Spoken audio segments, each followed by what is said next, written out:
तो आज हम चलते हैं यूपी बोर्ड हाई स्कूल गणित जो कि डॉक्टर मनोहर रेस से लिया गया है। इसकी इसके मेंसुरेशन की अंतिम प्रश्नावली 13 ई में हम 4 सवाल बता चुके हैं। तो इसमें फ्रेंड्स हम वही क्वेश्चन बता रहे हैं आपको जो टफ क्वेश्चंस हैं, तो आसान प्रश्न आप स्वयं कर सकते हैं। तो अब देखिए हम लास्ट के जो 4 क्वेश्चंस हैं उन्हें बताने चल रहे हैं। चलते हैं क्वेश्चन नंबर 19 में। प्रश्न नंबर 19। तो क्वेश्चन नंबर 19 में क्या दे रखा है इसे आप ध्यान से देखें और पढ़ें क्या कह रहा है। इसमें कहा है कि व्यास 3 मिलीमीटर वाले तांबे के एक तार को, तांबे का कोई तार है, ये मान लीजिए कोई तांबे का तार इस तरह से है, ये आपको दिया गया है। ये मान लीजिए फ्रेंड्स कोई तांबे का तार है इस तरह से,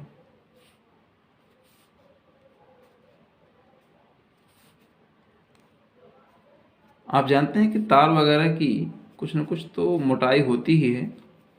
इसमें वही दे रखा है कि ये तांबे का तार है जिसका व्यास दे रखा है। इस तांबे के तार का व्यास दे रखा है 3 मिलीमीटर, 3 मिलीमीटर है। तो इसलिए इसकी त्रिज्या क्या हो जाएगी, त्रिज्या आप निकाल सकते हैं। त्रिज्या हो जाएगी 3/2 मिलीमीटर, mm भी कह सकते हैं। तो फ्रेंड्स इसको हम करते क्या है, बनाएंगे सेंटीमीटर में, 0.3 सेमी हो जाएगा। क्योंकि मिलीमीटर को सेमी में चेंज करना है तो हम 10 से भाग करेंगे, क्योंकि 1 सेमी बराबर होता है 10 मिलीमीटर, इसलिए 1 mm में हो जाएगा 1/10 सेमी, यानी हो जाएगा 0.3 सेमी। और यहाँ पर क्या हो जाएगा 0.3/2 सेंटीमीटर, या फिर ले सकते हैं इसको भी, अभी इसको आप ऐसे ही रखें, यहाँ कुछ नहीं है 3/2 है, तो यहाँ हो जाएगा 0.3/2 सेंटीमीटर। ये त्रिज्या आ जाएगी इसकी 0.3/2 सेंटीमीटर। ये यहाँ पर फ्रेंड्स कुछ नहीं है, यहाँ पर आप ध्यान दीजिए कुछ नहीं है, ये इस तरह से है। तो अब कह रहा है कि इस तार को क्या किया जा रहा है, ध्यान से देखिएगा। इसमें कहा है इस तार को एक 12 सेमी लंबे और 10 सेमी व्यास वाले एक बेलन पर, 12 सेमी लंबा, ये 12 सेमी लंबा और 10 सेमी चौड़ा, 10 सेमी व्यास का एक तार है। इस तरह से तार नहीं है, ये पाइप है। दे रहा है कि इस तार को एक 12 सेमी लंबे और 10 सेमी व्यास वाले एक बेलन पर इस प्रकार लपेटते हैं कि इससे इसका वक्रपृष्ठ पूरी तरह ढक जाता है। तो ऐसे लपेटते हैं फ्रेंड्स, इस तरह से इसको ऐसे लपेटा जा रहा है, इस तरह से।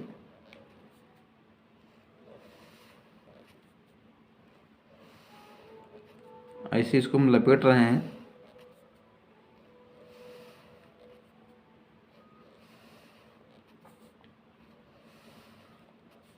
तो फ्रेंड्स इसको जब इस तरह से लपेटते हैं तो ये पूरी तरह से इसका जो कर्व सरफेस है उसको ढक लेता है, इस तरह से इसको ढक ले रहा है।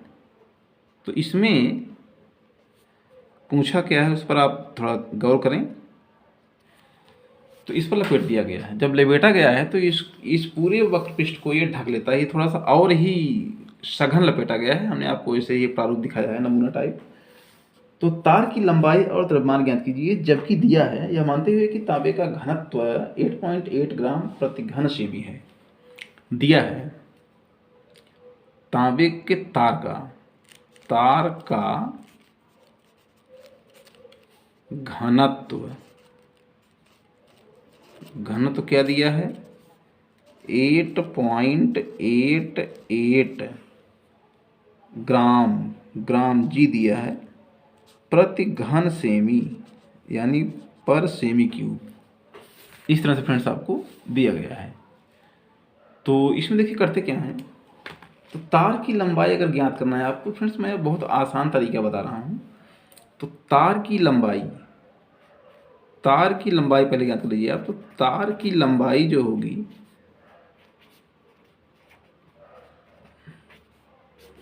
तार की लंबाई इस बेलनाकार या इस बेलनाकार जो पाइप है, इसके वक्रपृष्ठ में इसके व्यास से, तार के व्यास से भाग कर दीजिए, तो आपको कितना लंबा तार लगा उसकी लंबाई आ जाएगी।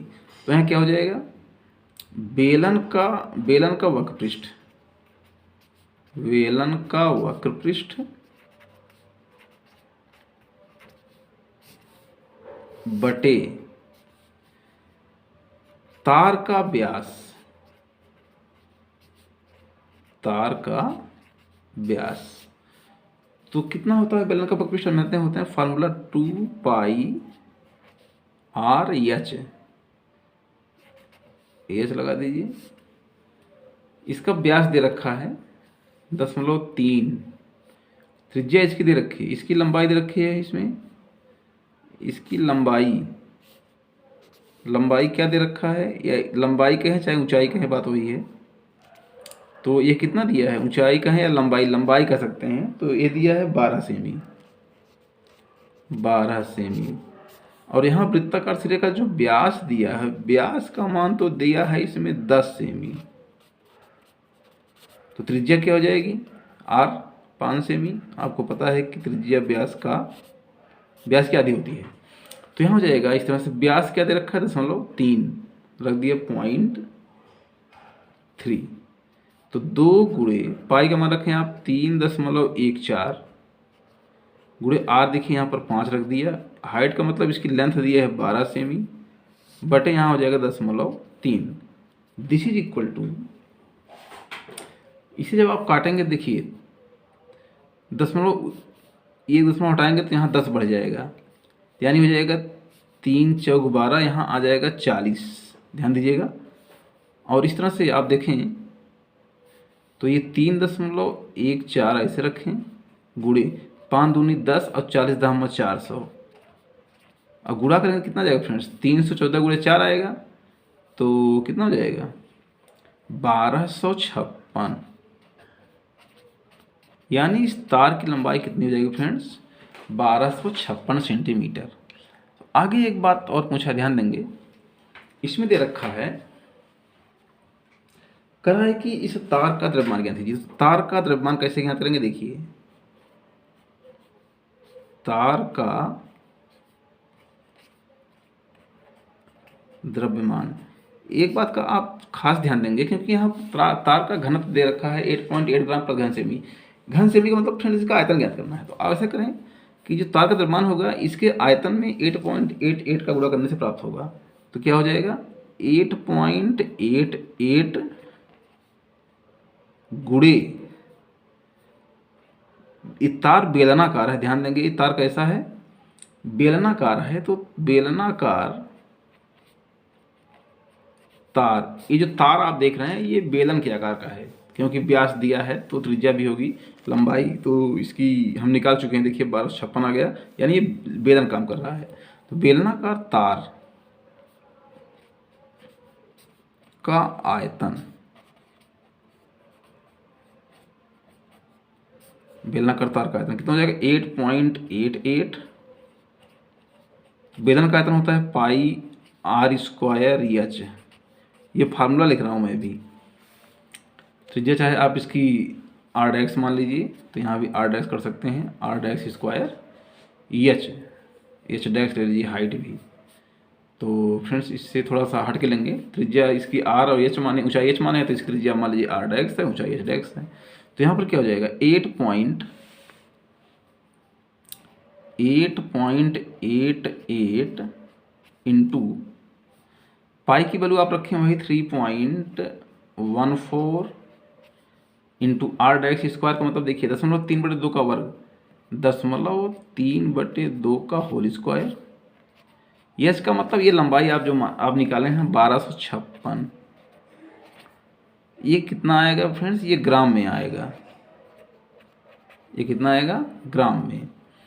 तो इस तरह से आप इसको सॉल्व करें तो 8.88 इंटू 3.14 0.3/2 का 0.3 का वर्ग हो जाएगा 0.09 और बटे 2 का वर्ग 4 हो जाएगा गुणे 1256 ये ग्राम आ जाएगा।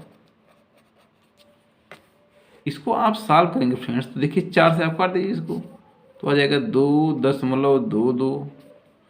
यहाँ कितना हो जाएगा 2.22 गुणे 3.14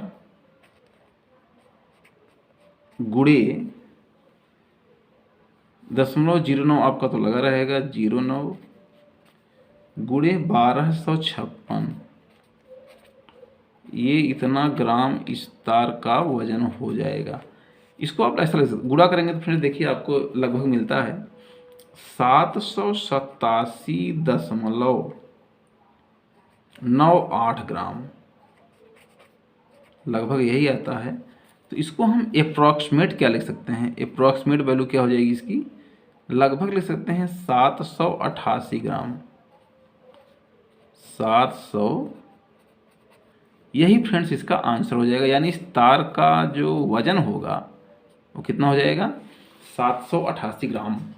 और लंबाई तो आप निकाल ही चुके हैं, कितना आई है लंबाई, कितनी आई है 1256। देखिए ये इसके दो आंसर मिले आपको, एक आंसर आपका ये है, एक आंसर इसके नीचे है। तो फ्रेंड्स आगे हम चलते हैं क्वेश्चन नंबर, आगे चलते हैं क्वेश्चन नंबर 20 में। क्वेश्चन नंबर 20, तो 20 में दे रखा है, अब इसको ध्यान से देखें। तो क्वेश्चन नंबर 20 में क्या दिया है, एक समकोण त्रिभुज जिसकी भुजाएं 3 सेमी और 4 सेमी है, कर्ण के अतिरिक्त यानी कर्ण को छोड़कर उसको उसके कर्ण के परत में घुमाया जाता है, तो इस प्रकार प्राप्त द्विशंकु के आयतन और पृष्ठीय क्षेत्रफल ज्ञात कीजिए। तो फ्रेंड्स कहने का मतलब यह है कि मान लीजिए आपको इस तरह से ये दिया गया है, सपोज करिए आपको ये समकोण त्रिभुज ऐसे दिया गया है, ये आप ध्यान देंगे ये 90 अंश है, ये आपको कोई समकोण त्रिभुज तरह से दिया गया है, तो इसको आप ज्वाइन कर देंगे, यह कर्ण हो जाएगा। ये मान लीजिए ए है, यह बी है, यह सी है। अब फ्रेंड्स किया क्या जाता है कि इसमें लंबाई देखिए दे रखा है, इसकी ये लंबाई 3 सेमी मान लीजिए, लंब है तो लंब छोटा होता है 3 सेमी, आधार हम 4 सेमी मान लेते हैं इस तरह से ये। तो अब देखिए इसे क्या किया गया है कि एसी के परतें, एसी कर्ण है तो कर्ण के परतें इसको रिवॉल्व कराते हैं, जब रिवॉल्व कराते हैं तो इसका प्रारूप इस तरह से बनता है,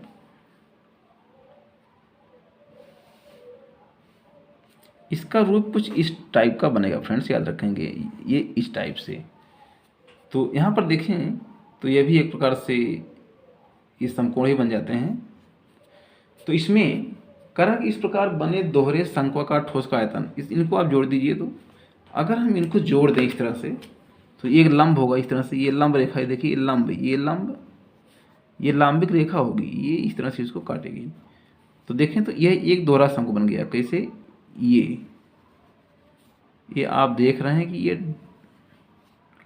दोहरा शंकु बन गया। इसको अगर ओ मान लें, एक शंकु बन रहा है ए बी ओ सी, इधर इसको आप डी मान लीजिए डी, एक शंकु बन रहा है ए बी डी, एक नीचे बन रहा है बी सी डी। तो इस तरह से इस दोहरे शंकु का हमको क्या निकालना है, आयतन और पृष्ठीय क्षेत्रफल ज्ञात करना है। तो इसमें फ्रेंड्स करते क्या है, देखिए यह 3 सेमी, तो यह 3 सेमी हो जाएगा, ये आप याद रखेंगे, ये भी 3 सेमी ही होगा। तो यहां पर देखें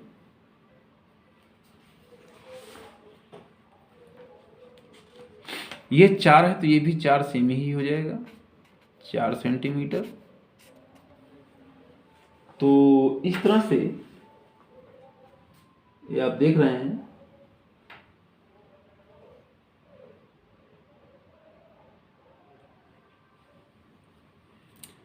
तो अब करते क्या है इसमें,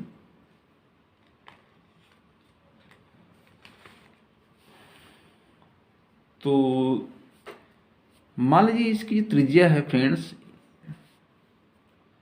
यहां मान लेते हैं, माना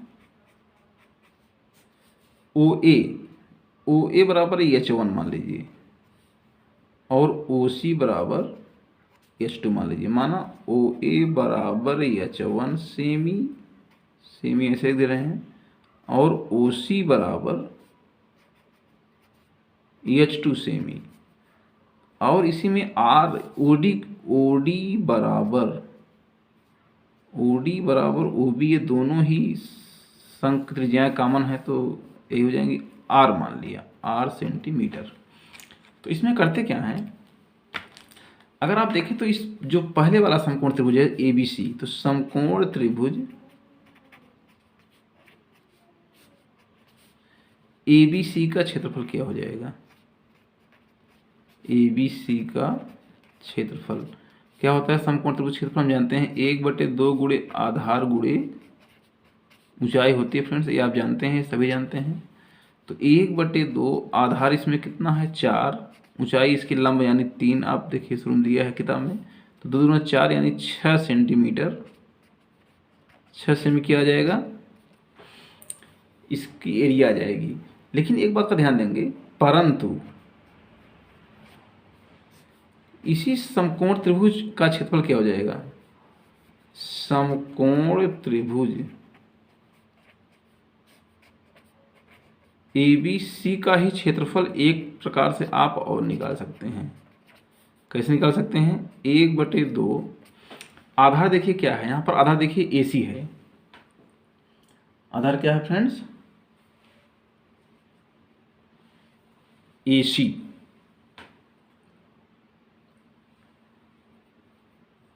और ए सी का मान निकालना तो कितना आएगा, तो यहाँ देखिए समकोण त्रिभुज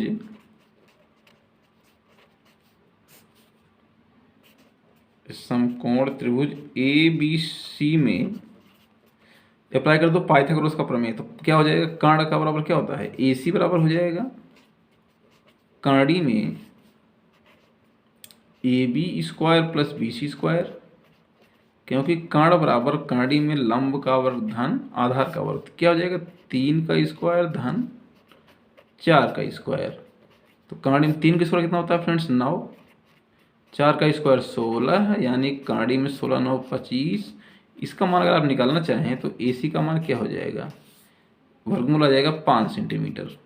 यानी हम यह कह सकते हैं कि ए सी 1/2 आधार देखिए कितना ए सी है, और लंब आप देखें तो ओ बी या ओ डी है, ओ बी ले सकते हैं, इसमें ले रहे हैं ए बी सी में तो ओ डी हो जाएगा, ओ बी हो जाएगा, ओ बी जो कि त्रिज्या है 1/2 गुणे ए सी का मान देखिए 5 आया है, ओ बी क्या आर माने हैं। चूँकि अगर इसको हम 1 मान लें, चूँकि ये ध्यान दें दोनों ही समीकरण 1, इसको 1 मान लीजिए और इसको 2 मान लीजिए, चूँकि समीकरण 1 और 2 दोनों एक ही त्रिभुज की एरिया को शो कर रहे हैं, इसलिए एरिया आपस में बराबर हो जाएंगे। इसलिए हो जाएगा क्या 1/2 गुणे 5r बराबर 6, इसलिए 5r का मान क्या हो जाएगा 6 दूना 12 हो जाएगा, इसलिए r का मान हो जाएगा 12/5 सेंटीमीटर।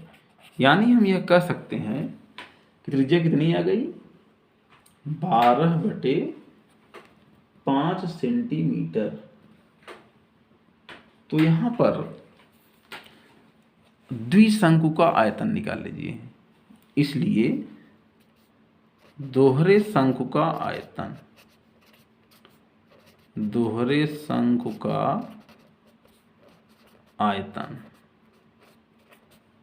क्या हो जाएगा फ्रेंड्स, शंकु ए बी डी का आयतन, शंकु ए बी डी का आयतन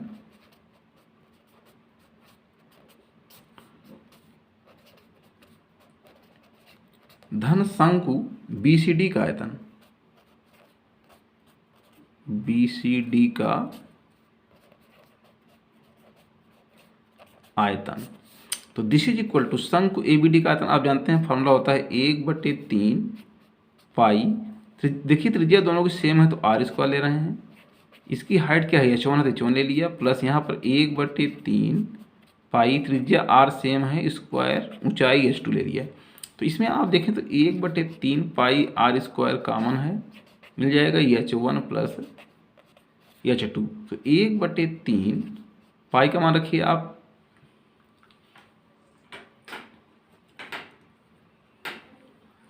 पाई का मान रख दीजिए फ्रेंड्स 3.14 इंटू आर देखिए कितना है 12/5 हम निकाल चुके हैं।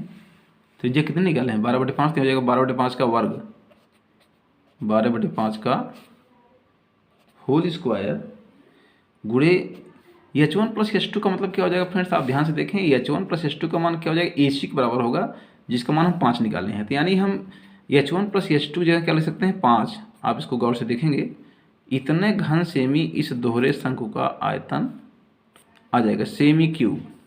This is equal to 1/3 into 3.14। 12/5 का वर्ग क्या हो जाएगा फ्रेंड्स 1/12 का वर्ग 1/44 होता है, नीचे 5 का वर्ग 25 हो जाएगा और गुणे 5 आपका ऐसे बना रहेगा, ये सेमी क्यूब आ जाएगा। दिस इज इक्वल आप देखें 5×5 = 25, 5 से इसको काट दीजिए 0.5 × 30, 5 दूनी 10 और 5 8 40 और 3 से इसे काट दीजिए तो क्या आ जाएगा 3 दूनी या 3 चौक 12, 3 8 24।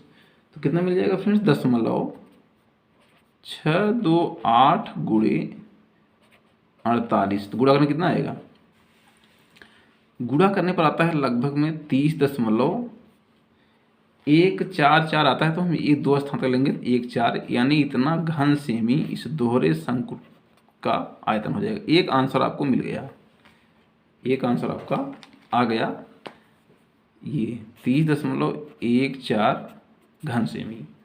तो आगे हम चलते हैं, अभी पूछा गया है एक बात और पूछा इसमें, फिर कहा इस दोहरे ठोस का वक्रपृष्ठ भी ज्ञात कीजिए।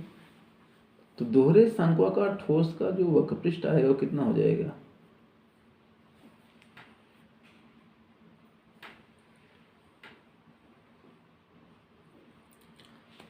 तो इस दोहरे ठोस का जो वक्रपृष्ठ होगा वो कैसे निकालेंगे फ्रेंड्स। तो देखिए दोनों शंकुओं के वक्रपृष्ठों को जोड़ देंगे तो वही उसका उत्तर हो जाएगा। तो इस तरह से इसका वक्रपृष्ठ निकालेंगे तो आपको देखिए इस तरह से मिलेगा, दोहरे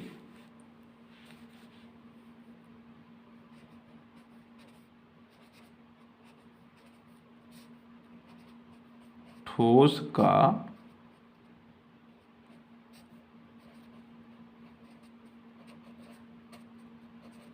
वक्रपृष्ठ।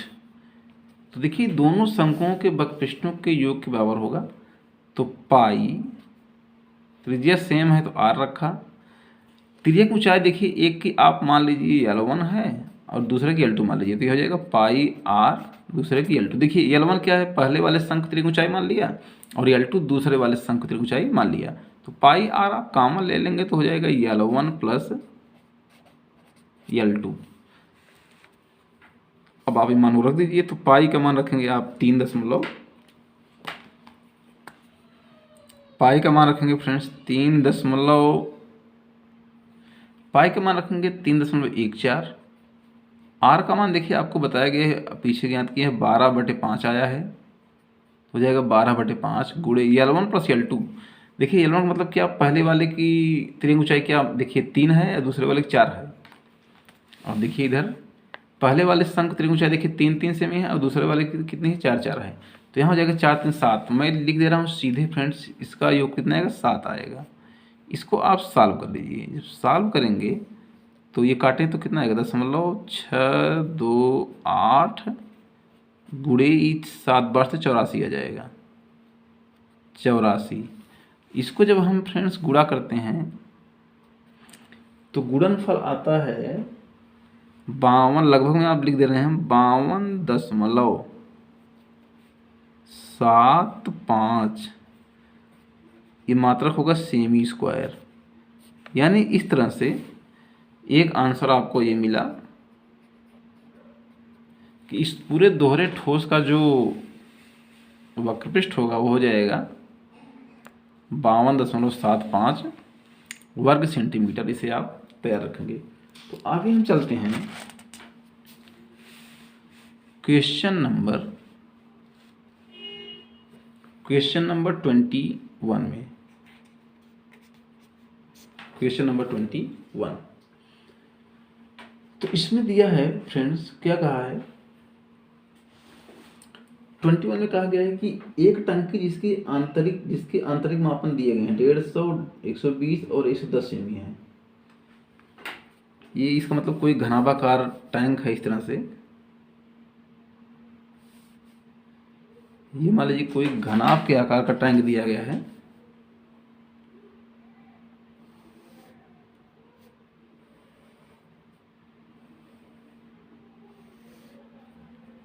इस तरह से हम बना दे रहे हैं फिगर को।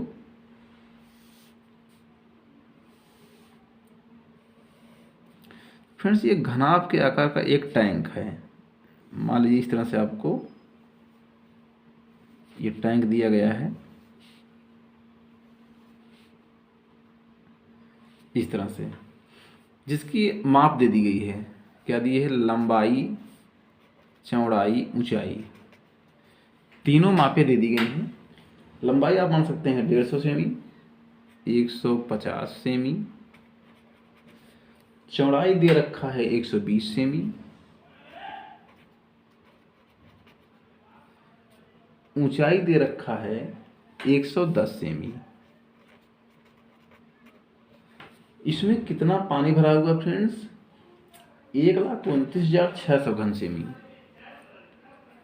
1 लाख इसमें पानी इस तरह से भरा हुआ है।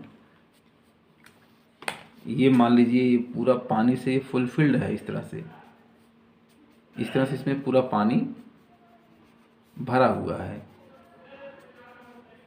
ये इसमें पानी भरा हुआ है।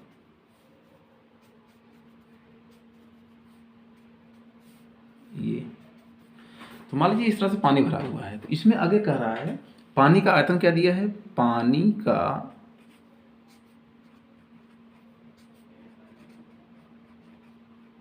आयतन इसमें दे रखा है 1,29,600 घन सेमी। 1,29,600 घन सेमी, ये घन सेमी है। इतना पानी इसमें भरा हुआ है।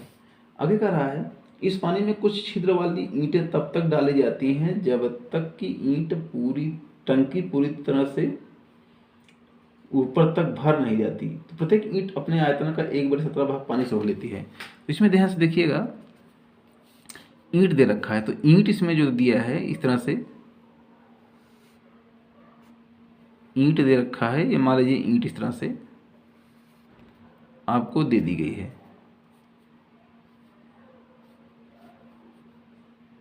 ये ईंट भी आपकी लगभग इसी आकार की होती है। मान लीजिए हम बना दे रहे हैं, ईंट भी आपकी फ्रेंड्स घनाभ के आकार की ही होती है। ईंट भी एक घनाभ होता है, आप जानते हैं। ये मान लीजिए ईंट है, इसमें ईंट के लिए भी साइज दे रखा है। ईंट की लंबाई भी दिया है, एल डैक्स मान लंबाई, चौड़ाई बी डैक्स मान लीजिए, ऊंचाई इसकी एच डैक्स मान लीजिए।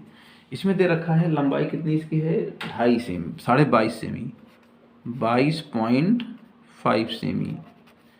चौड़ाई इसकी दे रखा है 7.5 सेमी, 7.5 सेमी, और इसकी हाइट दे रखा है 6.5 सेमी। अब इसमें ये ईंटें तब तक डालते हैं इस टैंक में जब तक ये टंकी पूरी तरह से भर नहीं जाती। तो इसमें करते क्या हैं, वास्तव में इसमें होता क्या है, अब दे रहा है कि ये टंकी जो है, ईंट जो है, अपने आयतन का 1/7 भाग पानी सोख लेते हैं। तो हम सबसे पहले निकालेंगे टंकी का आयतन। तो इसमें पूछा क्या है, तो टंकी में कुल कितनी ईंटें डाली जाएं ताकि उसमें से पानी बाहर ना निकले। वो पानी बाहर ना, इतना कितनी ईंट डालें कि पानी बाहर ना निकले और टंकी भर भी जाए। तो इसमें करते क्या हैं, सबसे पहले हम निकालेंगे टंकी का आयतन। टंकी का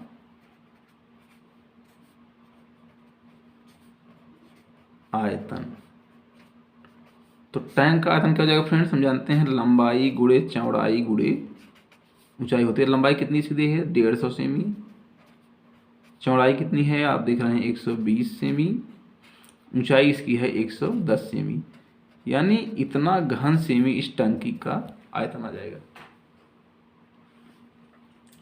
गुणा करेंगे तो आ जाएगा 198 और 4 time 0, 1 time 2 times 3 times 4 times, यानी इतना घन सेंटीमीटर इस टंकी का आयतन हो गया।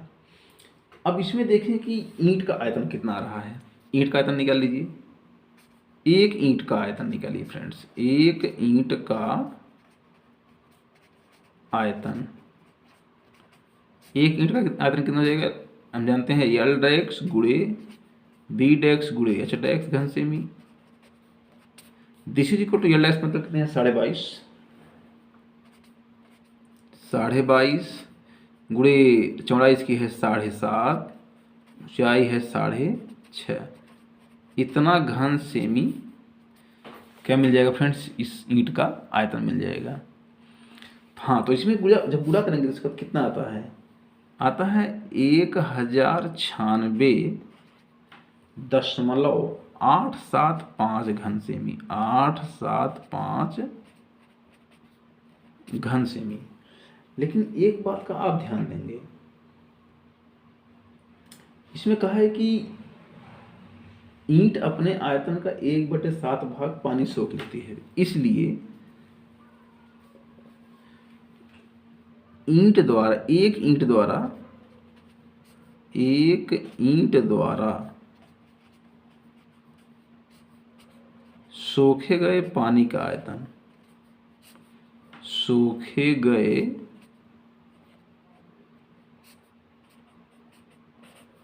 पानी का आयतन कितना हो जाएगा फ्रेंड्स, एक ईंट जितना पानी सोखता है उसका आयतन कितना हो जाएगा, इस पूरे आयतन का 1/7 हो जाएगा, तो हो जाएगा 1096.875 बटे कितना हो जाएगा 17 है, 1/17 भाग, तो मान लीजिए बटे 17 हो जाएगा।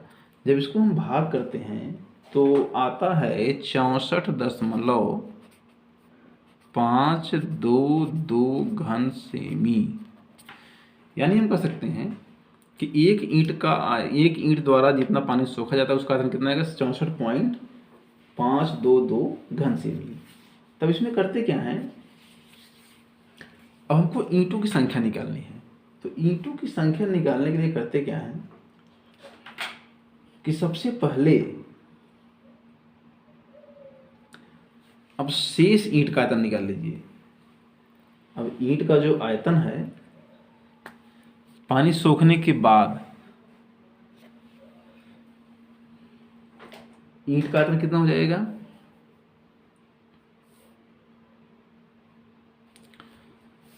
अब जो इतना पानी सोख ले रहा है, एक ईंट इतना पानी सोखता है, तो जो ईंट का आयतन क्या हो जाएगा वो, इसलिए शेष ईंट का आयतन क्या हो जाएगा,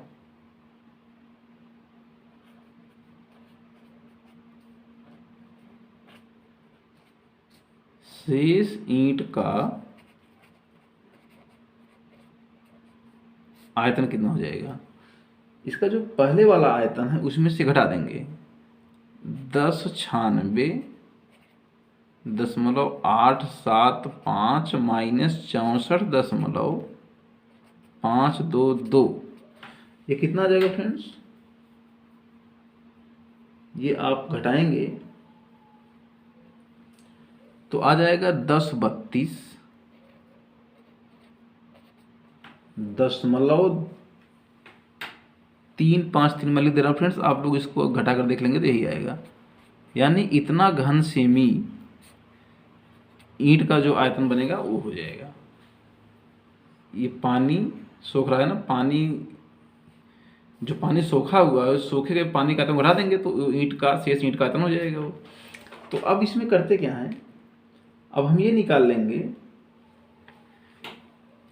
कि ईंटों की संख्या, तो ईंटों की संख्या कैसे निकालेंगे ध्यान से देखिएगा, ईंटों की संख्या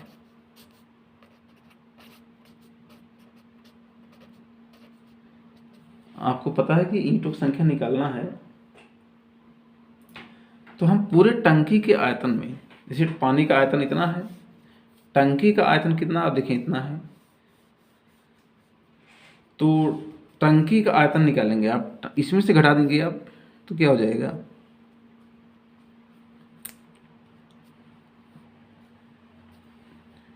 टंकी का पूर्ण आयतन इतना है और पानी इसमें आप देख रहे हैं इतना पानी भरा हुआ है, तो जो टंकी का भाग खाली है उसका आयतन क्या हो जाएगा,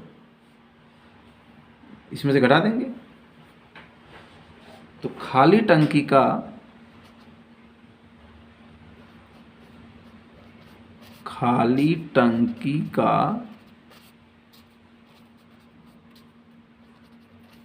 आयतन बटे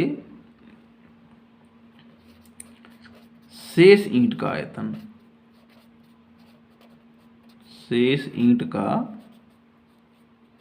आयतन, तो खाली टंकी का आयतन कितना हो जाएगा फ्रेंड्स, करते क्या है कि आप इसमें से घटाइए इसको, इसमें से 198 लिख के 4 जीरो माइनस कर देंगे कितने से, 129 6 लिखकर 129 6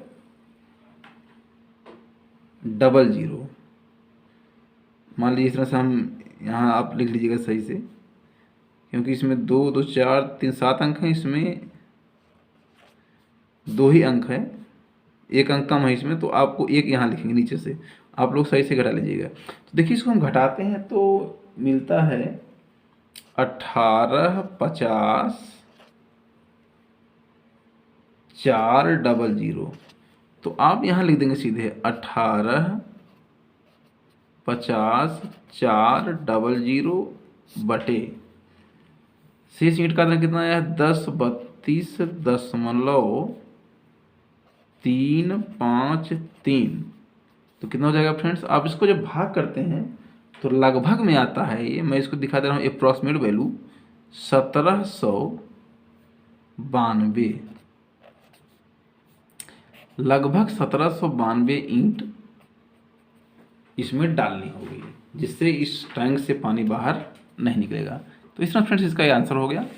तो आगे हम लोग चलते हैं इस प्रश्नावली की अंतिम सवाल, सवाल नंबर 22 की तरफ। इसमें 22 दिया है, क्वेश्चन नंबर 22 जो कि अंतिम सवाल है 22। तो इसमें दिया है कि किसी महीने के 15 दिनों में एक नदी की घाटी में 10 सेमी वर्षा हुई, यदि इस घाटी का क्षेत्रफल दिया है 97,280 किलोमीटर स्क्वायर, तो दिखाइए कि कुल वर्षा लगभग 3 नदियों के सामान्य पानी के योग के बराबर है। तो इसमें करते क्या फ्रेंड्स, आप ध्यान से देखें, अगर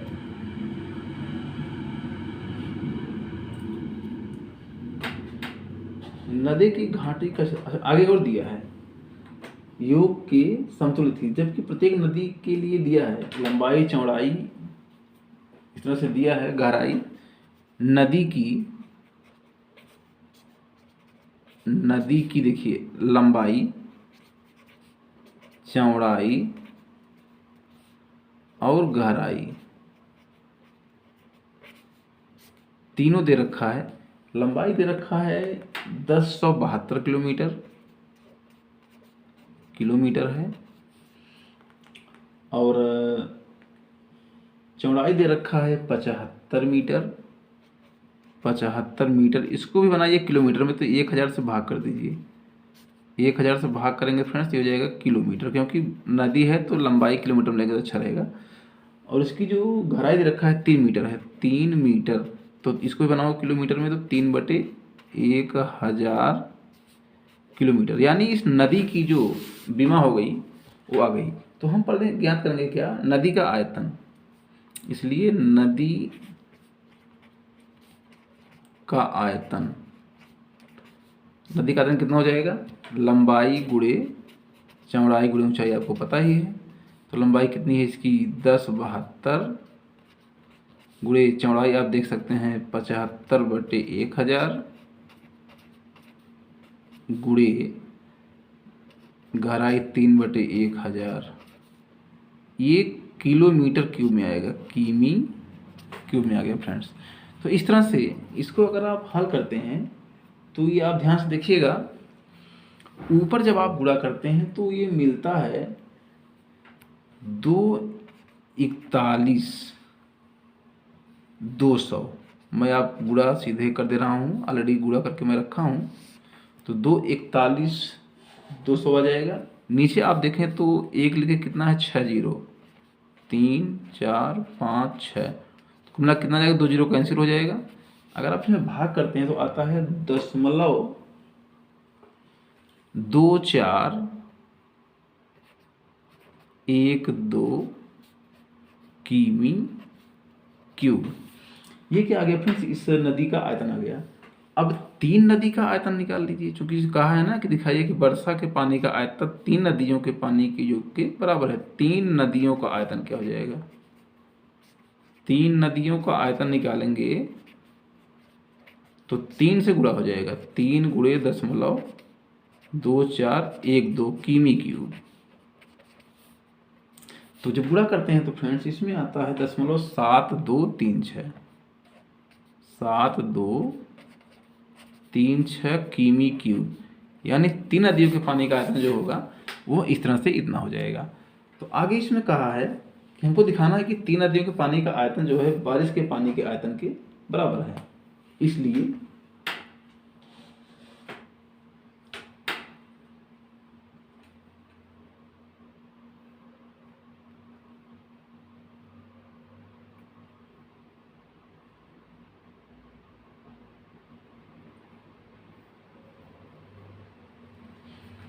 तो वर्षा के पानी का आयतन निकाल लीजिए, वर्षा के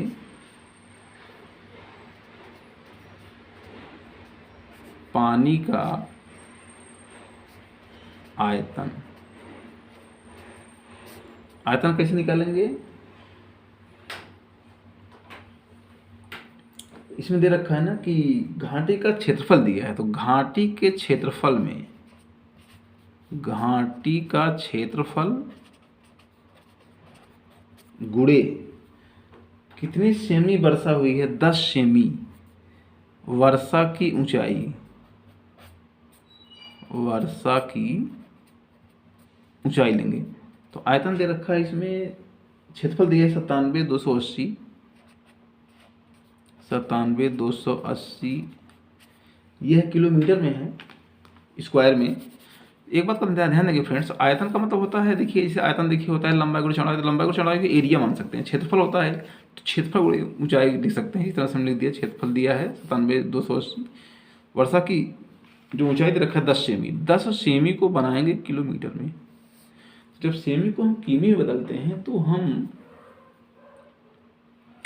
क्या करते हैं इसमें कि सेमी को बनाए मीटर में, तो क्या हो जाएगा इस तरह से, तो यहाँ हो जाता है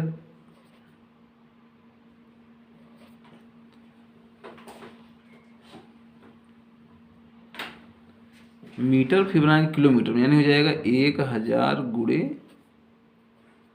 1000, यह किमी क्यूब आ जाएगा। इसको आप सॉल्व करेंगे तो देखिए 2 जीरो कैंसिल हो जाएगा। तो जब भाग करेंगे इसमें से कितना जीरो बचा, 4 जीरो, तो दशमलव कितना आ जाएगा,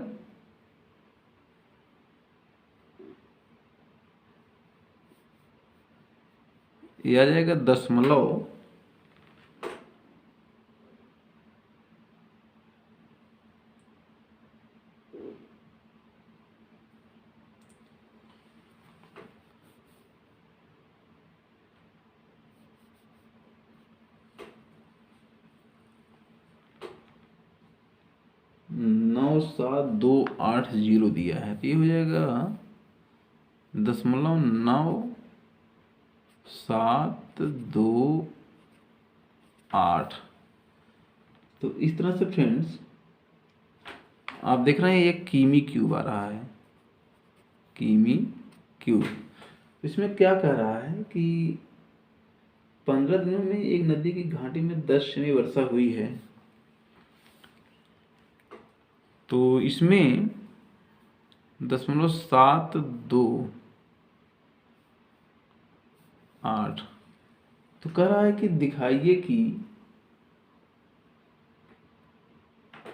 हाँ इसमें हाँ पूछा क्या है, किसी महीने के 15 दिनों में एक नदी की घाटी में 10 सेमी वर्षा हुई है। यदि इस घाटी का क्षेत्रफल 97,280 किलोमीटर स्क्वायर है तो दर्शाइए कि कुल वर्षा लगभग 3 नदियों के सामान्य पानी के योग के समतुल्य थी।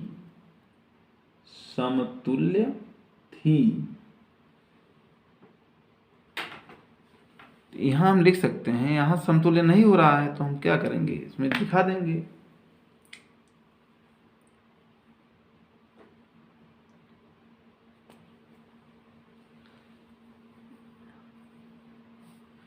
तीन दूनी 6, 3 के 3, 3 चौक 12, 3 दूनी 6, 1 7। तो दोनों लगभग समतुल्य नहीं है, दोनों लगभग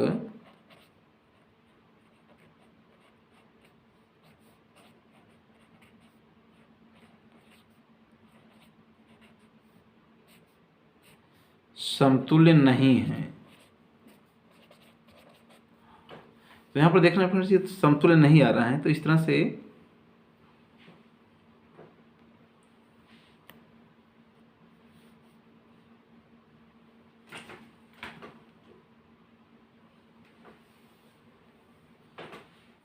इसका आप गुणा करके देखेंगे। 75 3 3 5 15,